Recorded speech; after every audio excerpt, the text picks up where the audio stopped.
Chapter 7. The Vigil at the Wedge. The limestone cavern did not smell of rock. It smelled of things that had died in a closed box, a dry, alkaline musk that coated the back of my throat like lime wash. For 3 hours, the only movement within the hollow was the steady, microscopic descent of mineral dust through the pale column of moonlight at the mouth. I sat with my spine pressed against the limestone vertex. My fingers, stiff and stained that deep, permanent shade of bruised elderberry beneath the nails, traced the split hem of my leather tunic. The leather was coarse, retaining the gritty residue of the shale hills we had crossed during the heat of the noon turn. It was a physical texture, rough and stubborn against my skin, and I held on to it with the desperate, small focus of a clerk holding a mislaid receipt. Across the narrow width of the cave, Kaelen sat with his legs drawn up, his broad back wedged into the angle where the split boulder met the floor. His great sword lay between his knees. The steel was ruinous to look at. The crossguard was twisted into an unnatural soft spiral, and the blade itself, once a straight 40-inch line of tempered dawnspire iron, was bent into a gentle, fluid curve like a river reed. It was no longer a weapon. It was a physical metric of my own defection. He was using a fragment of rough slate to scrape the silver wire insignia from his left bracer. Scrape, scrape, scrape. The sound was flat, thin, and small. Every small flake of silver that dropped into the dirt was a syllable of his old life being systematically deleted. "The wind has dropped 3 leagues an hour since midnight," I said. My voice was brittle, lacking the rounded, resonant weight I had once used to command the lower scriptoriums.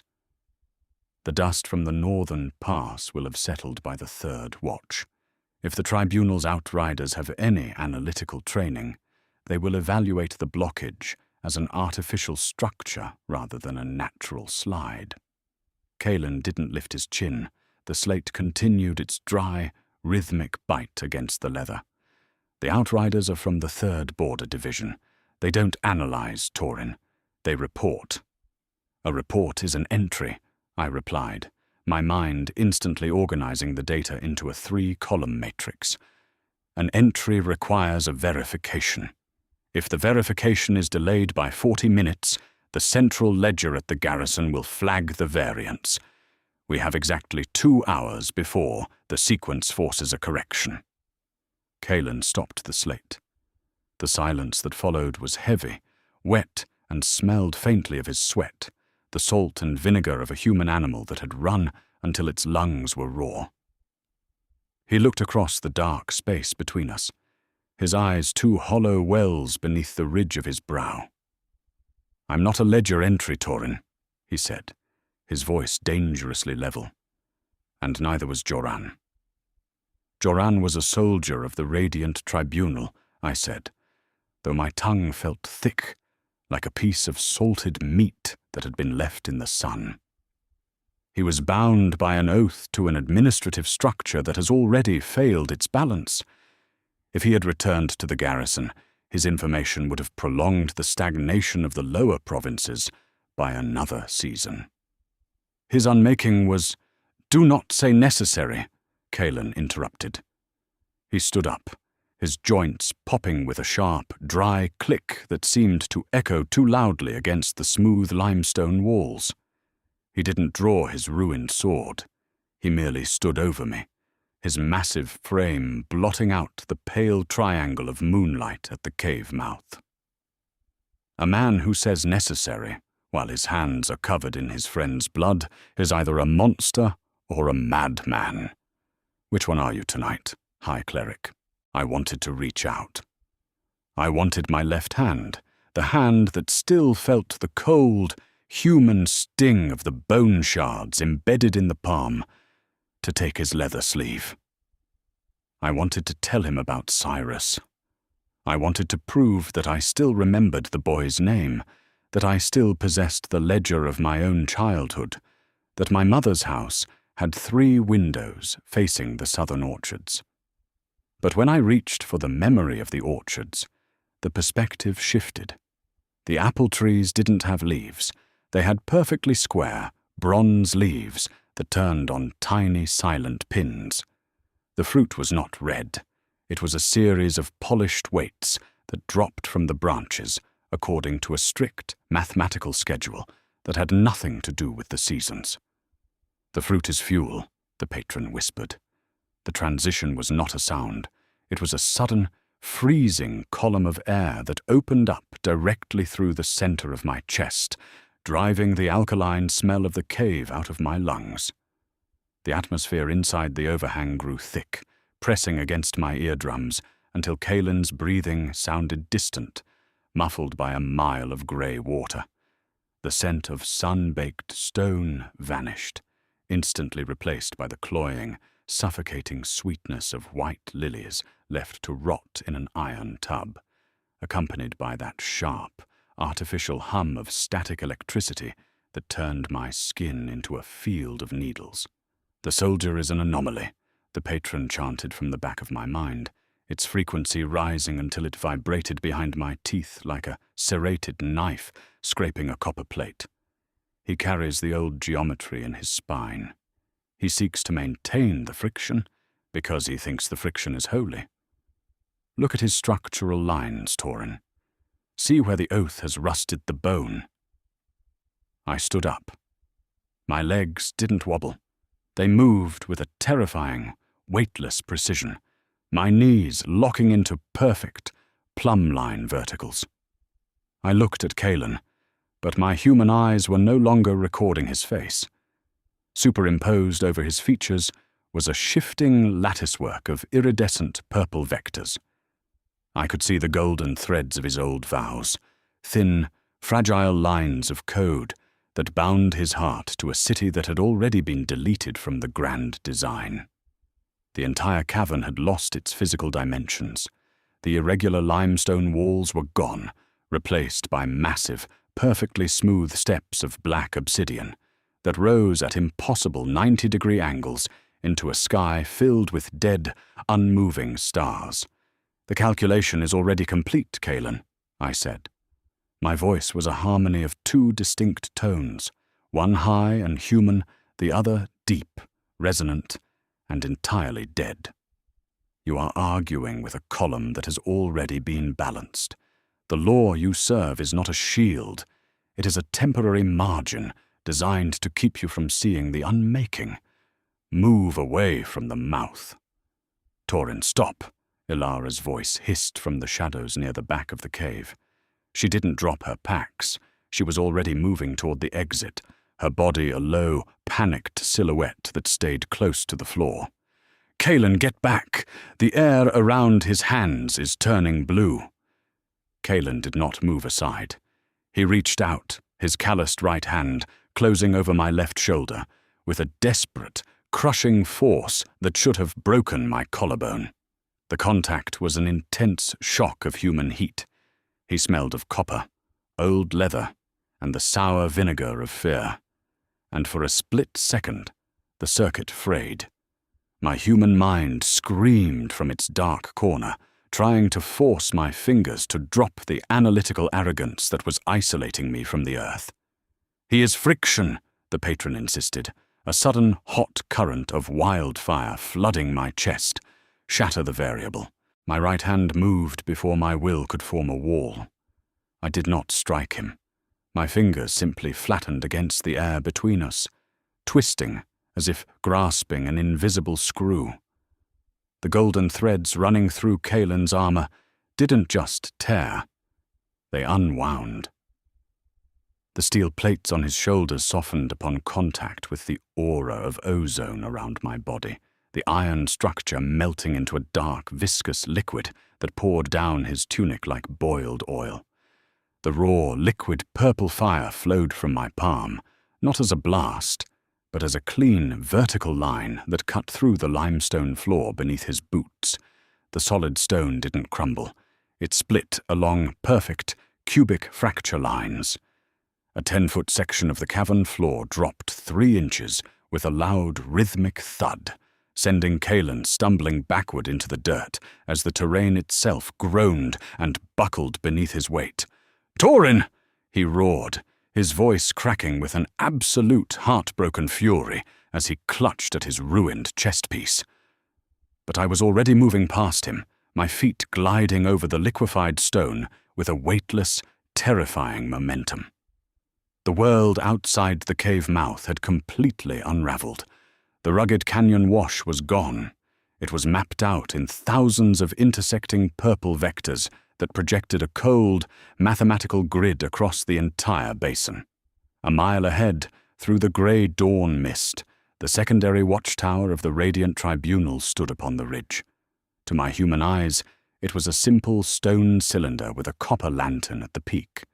But through the entity's filter, it was a towering tower of dark, interlocking bronze gears that turned with a silent, terrifying velocity, grinding the low clouds into thin ribbons of grey ash. "They are counting the seconds," the entity sang inside my head, a beautiful, deafening frequency that completely obliterated my internal monologue. "They are trying to preserve the repetition. Rub out the entry, Torin. Clear the ledger." I raised both hands toward the ridge. The purple light emanating from my fingers was so bright, it cast long, geometric shadows across the entire basin, shadows that looked exactly like the lines of a tithing ledger drawn across the earth. "Unmake," the chorus commanded through my throat. The sky did not absorb the magic. It fractured. A sonic boom of pure, discordant purple lightning ripped through the low clouds, striking the watchtower directly. The stone tower didn't collapse into rubble. It translated into a swarm of thousands of perfectly square, razor-sharp black glass shards that hovered in the air for a single beat of absolute silence. Then, moving along the geometric vectors of the grid, the shards tore through the remaining outriders who had been stationed at the base. I watched, a helpless spectator trapped behind my own eyes, as the guards did not bleed red. A brilliant, iridescent purple light flared from their wounds, their armor softening into metallic ribbons before their bones themselves dissolved into fine black soot that floated upward into the cold morning sky like a cloud of dead insects. The calculation was complete. The sequence had balanced to 0. Then, the entity snapped shut. The withdrawal was a physical execution. My knees didn't just bend. They slammed into the jagged, half-melted limestone with a sickening jar that felt as though my kneecaps had been driven directly into my pelvis. The purple light vanished instantly, plunging the canyon back into the harsh, glaring reality of the waste's dawn. The Holy Hangover arrived with the devastating weight of an absolute collapse. It began in my chest, a hollow, sucking vacuum that felt as though my lungs had been lined with crushed flint and set on fire. Every gasping attempt to pull in air was a brutal, rattling negotiation with my own throat, bringing up a thick, heavy fluid that choked me. The taste of copper flooded my mouth, so intense and metallic that it made my stomach heave with a violent wave of nausea. It was the literal taste of my own vitality being consumed by the entity, leaving only the bitter residue of ash on my tongue. My vision was a ruined ledger.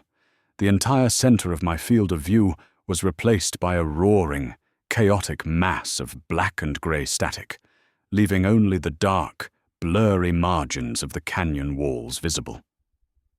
My right arm was completely dead, the skin of my forearm translucent and white as river ice, the fingertips a deep, permanent violet that throbbed with a dull, rhythmic ache where the patron's energy had exited my body.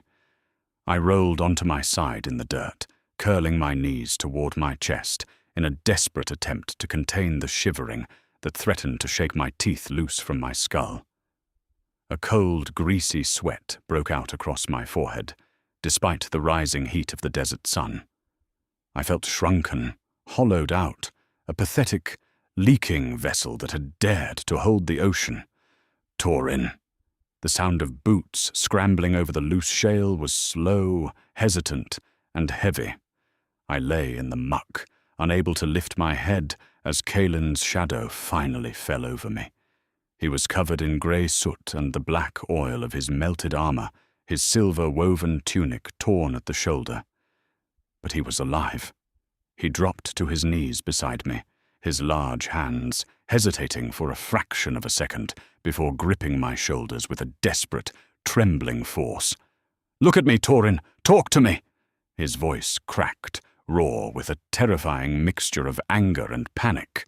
He turned me onto my back, his eyes scanning my shaking frame. I couldn't form words. I could only choke on the copper fluid in my throat, a pathetic, wet gasp escaping my lips. "He's shivering," Elara said, her voice dropping all its usual sarcasm. She stood a few feet away, her eyes wide as she looked past us at the smoking ruin of the ridge tower.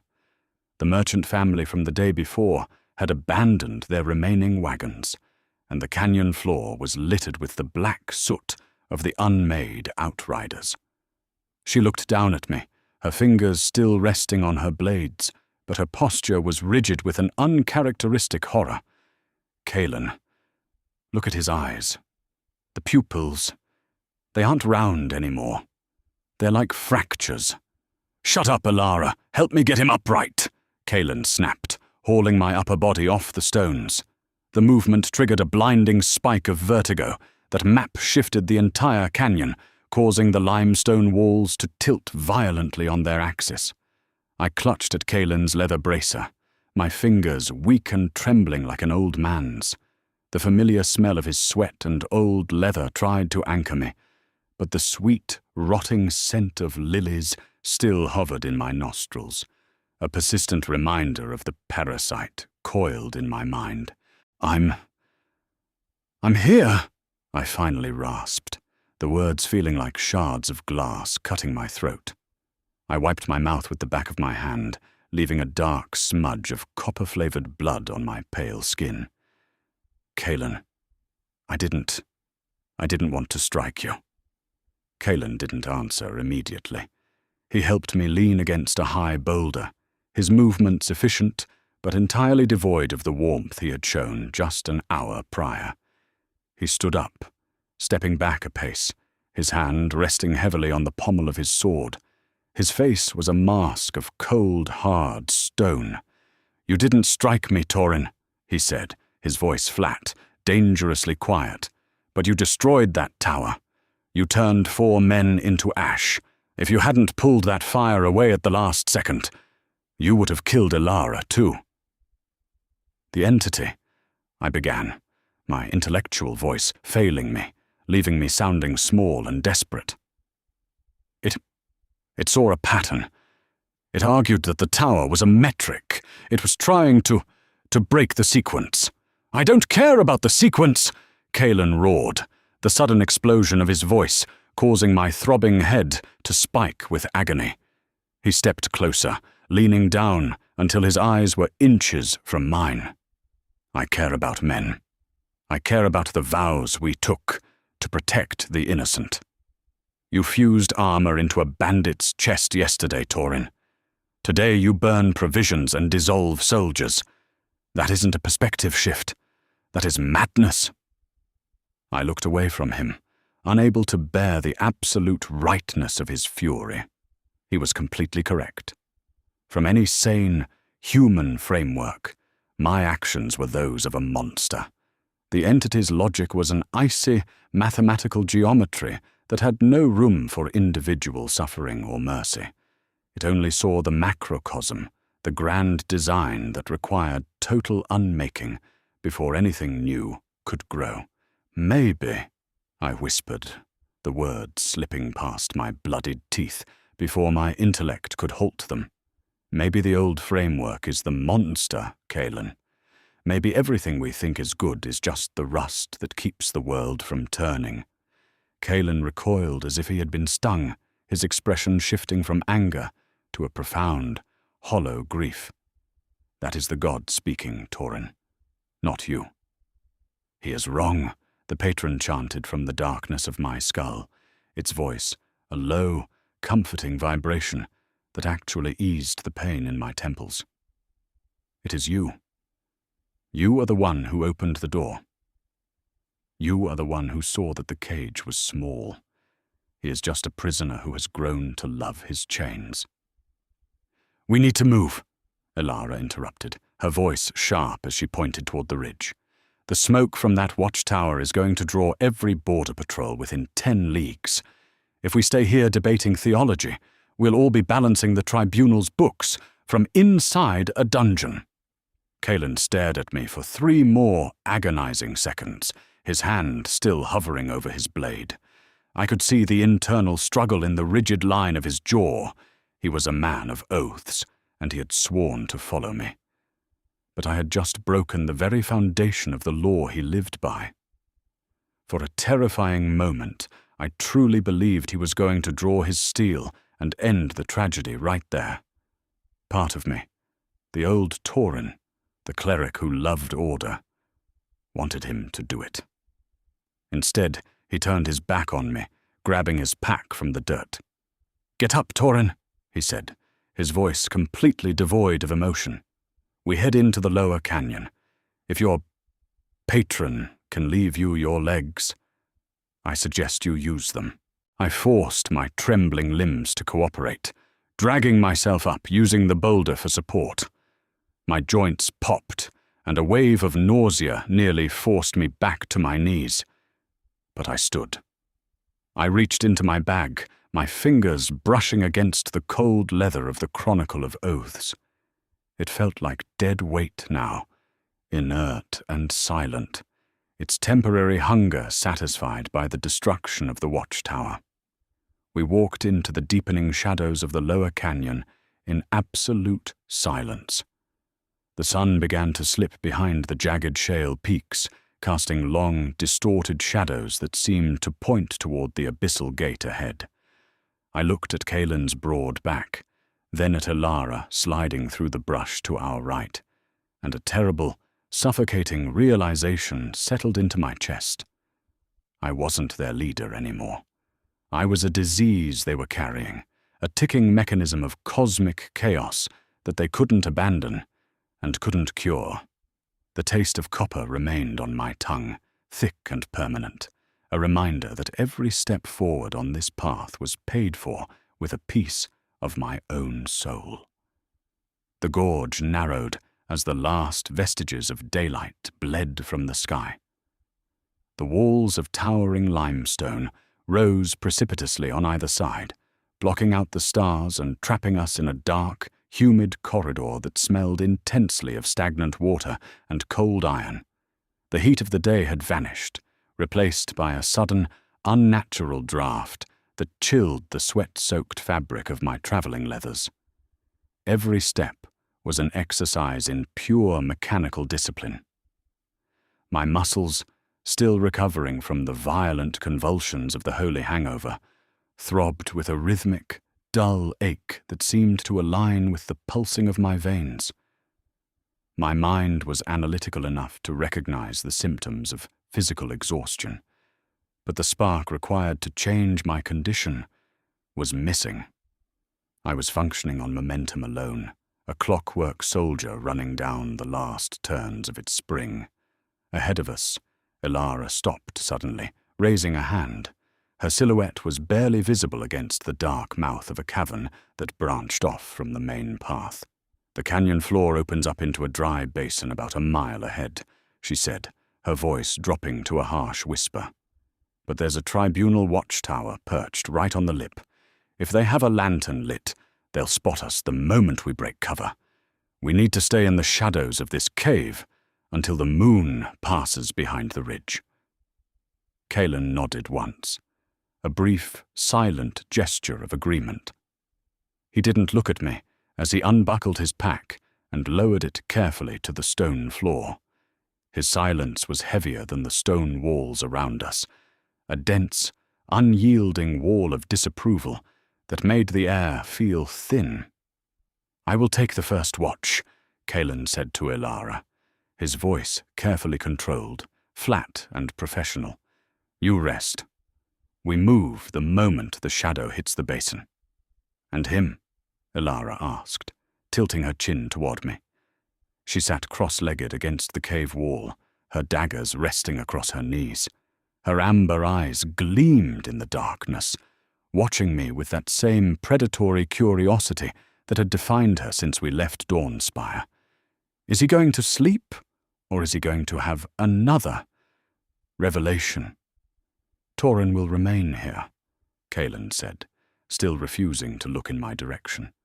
He stepped toward the mouth of the cavern, his hand resting on the hilt of his greatsword, his frame filling the opening like a sentinel. I slid down the cold wall, my knees clicking loudly in the quiet cave. The stone was smooth, lacking the rough, chaotic texture of the shale hills outside. For a moment, the dark enclosure felt familiar. It resembled the lower vaults of the archive, where the forbidden texts were kept, places where the air was old and undisturbed by the wind. I leaned my head back, closing my eyes, desperate for a moment of genuine human silence. But the silence was an illusion. The moment my eyes closed, the low, rhythmic hum of the entity began to vibrate in the base of my skull. It wasn't a sudden intrusion this time. It was a steady, persistent frequency, like the purr of a massive animal sleeping beside me. The scent of ozone flared lightly in my nostrils, accompanied by the cold, metallic taste of copper that had settled permanently into the back of my throat. "The night is afraid," the patron murmured, its voice drifting through my thoughts like smoke through a lattice. He watches the darkness, but he does not see the pattern. He thinks the law can protect him from the storm. He does not understand that the storm is the law. Be quiet, I thought back, using every ounce of my intellectual will to force the presence down into the deeper layers of my mind. He is right to fear. We almost killed a child. "A child is a point on a line," the voice countered, its tone completely detached, feverish with a cold, mathematical certainty. A single variable in a system that is already balancing toward zero. "You think of individual breaths, Torin. You think like a mortal who sees only the tick of the second hand. Look at the clock. Look at the entire mechanism." I opened my eyes, gasping slightly as the air in the cave suddenly felt heavy, saturated with that cloying scent of lilies. I looked at Kaelen's back. He stood perfectly still, his shoulders squared, his gaze fixed on the dark basin beyond. He was so intensely, beautifully human. A man willing to die for an idea, for an oath, for a friend who was systematically betraying everything he stood for. "Kaelen," I said, my voice sounding cracked and dry in the quiet cave. He didn't move. He didn't turn his head. "Save your breath, Torin. You need to rest." "I need you to understand," I said, pushing myself up slightly, my fingers gripping the cold stone. "The transition. It isn't something I can control with logic. When the presence expands, my own thoughts they are shoved aside. I am an observer in my own skin." Kaelen was silent for a long moment, the only sound the soft, distant whistle of the wind through the canyon. When he finally spoke, his voice was cracked with an ancient, heavy exhaustion. "When you were High Cleric, Torin, you told me that a man's vows are his skin," he said, his words slow and deliberate. "You said that if a man lets his vows tear, he has no structure left to hold his soul. Now you tell me you are a passenger.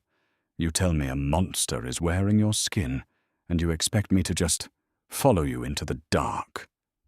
"I don't expect you to follow me," I said, the intellectual clarity of my old life returning for a brief, agonizing second.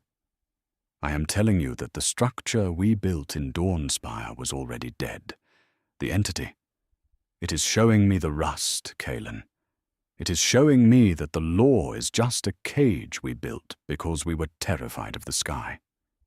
Kaelen finally turned around. His face was entirely in shadow, but I could see the glint of his eyes, cold and dark. The cage kept people safe, Torin. The law kept that child fed.